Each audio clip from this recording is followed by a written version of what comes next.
Hello everyone, welcome to RPSC study hub. RS means question answer की series में आज हम बात करेंगे सीरीज 64 के बारे में, जिसमें हम डिस्कस करेंगे मसाला बॉन्ड, डिजिटल अरेस्ट, ग्रीष्म, निष्क्रियता, पारिस्थितिकी निकेत। इन चारों के बारे में हम डिस्कस करेंगे, जो कि 20 वर्ड्स और 50 वर्ड्स में पूछे जा सकते हैं, यानी 2 नंबर और 5 नंबर में। तो आइए बिना टाइम को वेस्ट करते हुए शुरू करते हैं हम पहले प्रश्न से। मसाला बॉन्ड 2 नंबर में पूछा जा सकता है। Okay, 20 words. 15 वर्ड्स का क्राइटेरिया, आप 15 वर्ड्स 20 वर्ड्स लगभग लिख सकते हैं, लेकिन 20 वर्ड्स से ज़्यादा नहीं लिखिए। और सबसे बड़ी बात है, 20 वर्ड्स में आप एक बात का ध्यान रखिएगा कि गलत जानकारी बिल्कुल भी ना दें। अगर आपको जितना सही उत्तर आ रहा है उतना ही लिखें, अनावश्यक कुछ भी गलत ना लिखें, क्योंकि 2 नंबर में है ना, मार्क्स कटने के चांसेस काफ़ी होते हैं। अगर आप गलत चीज़ें लिख देंगे तो एग्जामिनर पर या कॉपी इवेल्यूएटर पर काफ़ी नेगेटिव इम्पैक्ट पड़ता है और वो तुरंत मार्क्स काट लेता है। ओके, तो आइए स्टार्ट करते हैं। मसाला बॉन्ड, ये बॉन्ड विदेशों में जारी किए जाते हैं और यह वहाँ की स्थानीय मुद्रा के बजाय भारतीय रुपए में होते हैं।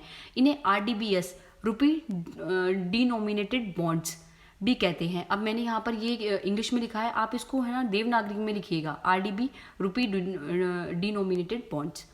इसे सरकार के साथ साथ निजी क्षेत्र के द्वारा भी जारी किया जा सकता है, यानी ये सरकारी भी होते हैं और निजी क्षेत्र दोनों के द्वारा जारी किए जा सकते हैं।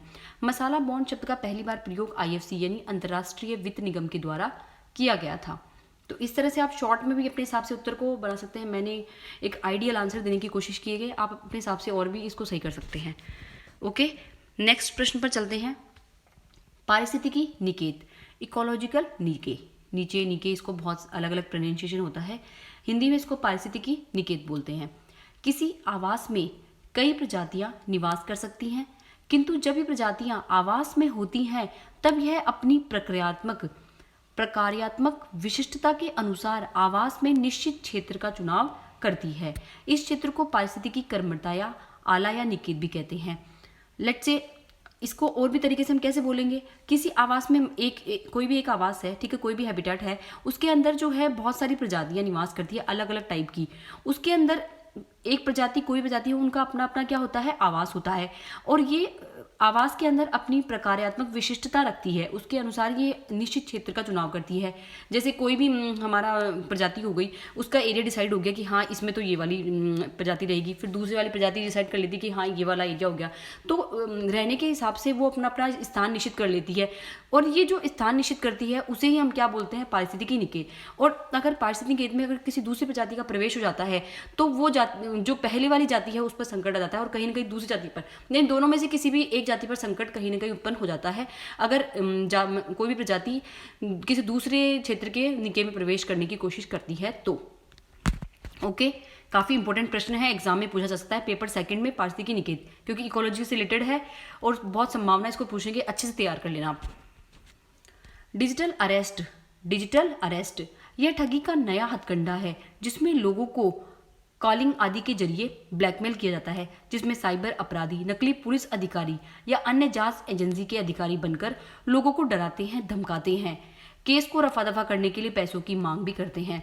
अब एक नया जो है डिजिटल, ये साइबर क्राइम का एक नया जो है वो रूप उभर कर सामने आया है, वो है डिजिटल अरेस्ट काफ़ी चर्चा में है, पेपर सेकंड में है, और इसको भी आप अच्छे से तैयार कर लेंगे। साइबर अपराध अपने क्लियरली मेंशन है, तो साइबर अपराध में ये जो है ये पूछा जा सकता है। इसमें क्या होगा कि ठगी का एक नया जो है इन्होंने तरीका अपनाया है। क्या अपनाया है, ब्लैकमेल करते हैं, लोगों को फ़ोन करते हैं कि हाँ हम पुलिस अधिकारी है, या हम CBI से है, हम ED से है, किसी से भी बन जाएंगे पुलिस अधिकारी, और फिर लोगों को बोलेंगे कि हम हमें पैसे दो, डराएंगे, धमकाएंगे, और फिर केस को रफा दफा, अगर किसी के ऊपर केस चल रहा है, वो ऐसे बंदों को भी सेलेक्ट करते हैं कई बार कि जिसके ऊपर केस चल रहा है उसी को फ़ोन करते हैं, उनके पास कहीं ना कहीं कॉल डिटेल्स मिल जाती है हैकिंग के थ्रू कैसे भी, और फिर उनको कॉल करके पैसे की मांग करते हैं, और ऐसी से डिजिटल अरेस्ट उत्पन्न हो रहा है। तो इसको रोकने की अभी काफ़ी आवश्यकता है, काफ़ी लोगों के साथ ऐसा फ्रॉड हो रहा है।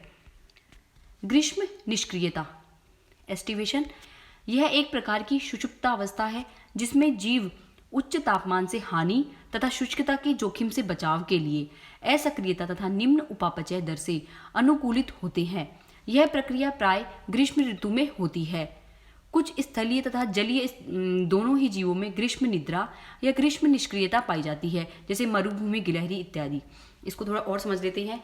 ये एक क्या होती है, सुषुप्त अवस्था। सुषुप्तावस्था आपको समझ में आएगी कि बिल्कुल मतलब सोने वाली अवस्था हो गई सुषुप्त अवस्था, जिसमें जीव क्या करता है, उच्च तापमान से तो हानि और शुष्कता के जोखिम से बचाव के लिए क्या करता है, असक्रियता तथा निम्न उपापचय दर से अनुकूलित हो जाते हैं। यानी मान लो कि उच्च ताप की जो दर है वो उच्च हो गई, तो उससे बचने के लिए प्लस में शुष्कता का जोखिम हो गया, उससे बचने के लिए क्या करते हैं, ये अति असक्रिय हो जाते हैं या फिर निम्न उपापचय दर जो है उसके अकॉर्डिंग ढल जाते हैं। यह प्रक्रिया प्राय ग्रीष्म ऋतु में, और यह जो है ग्रीष्म, क्योंकि ग्रीष्म ऋतु में क्या होता है, उच्च तापमान होती है और शुष्कता अधिक होती है, इसलिए ये ग्रीष्म निष्क्रियता ऑब्वियसली बात है ग्रीष्म ऋतु में पाई जाएगी, जैसा नाम से ही जाहिर हो रहा है। कुछ स्थलीय तथा जलीय दोनों ही जीवों में ग्रीष्म निद्रा, और स्थलीय जीव हो चाहे जलीय जीव हो, दोनों में ही जो है ग्रीष्म ऋतु में ये ग्रीष्म निद्रा या ग्रीष्म जो निष्क्रियता है ये पाई जाती है। जैसे कि मरुभूमि ग्लेयरी जो है वो इस तरह का जो ग्रीष्म निष्क्रियता का जो तत्व है वो उजागर करती है। ओके, आई होप आज के प्रश्न आपको अच्छे लगे होंगे। नेक्स्ट सीरीज में मैं और भी अच्छे प्रश्न लेकर आऊंगी जो कि आने वाली आरएस मेंस की एग्जाम के लिए काफ़ी इंपॉर्टेंट है। So thank you for watching this.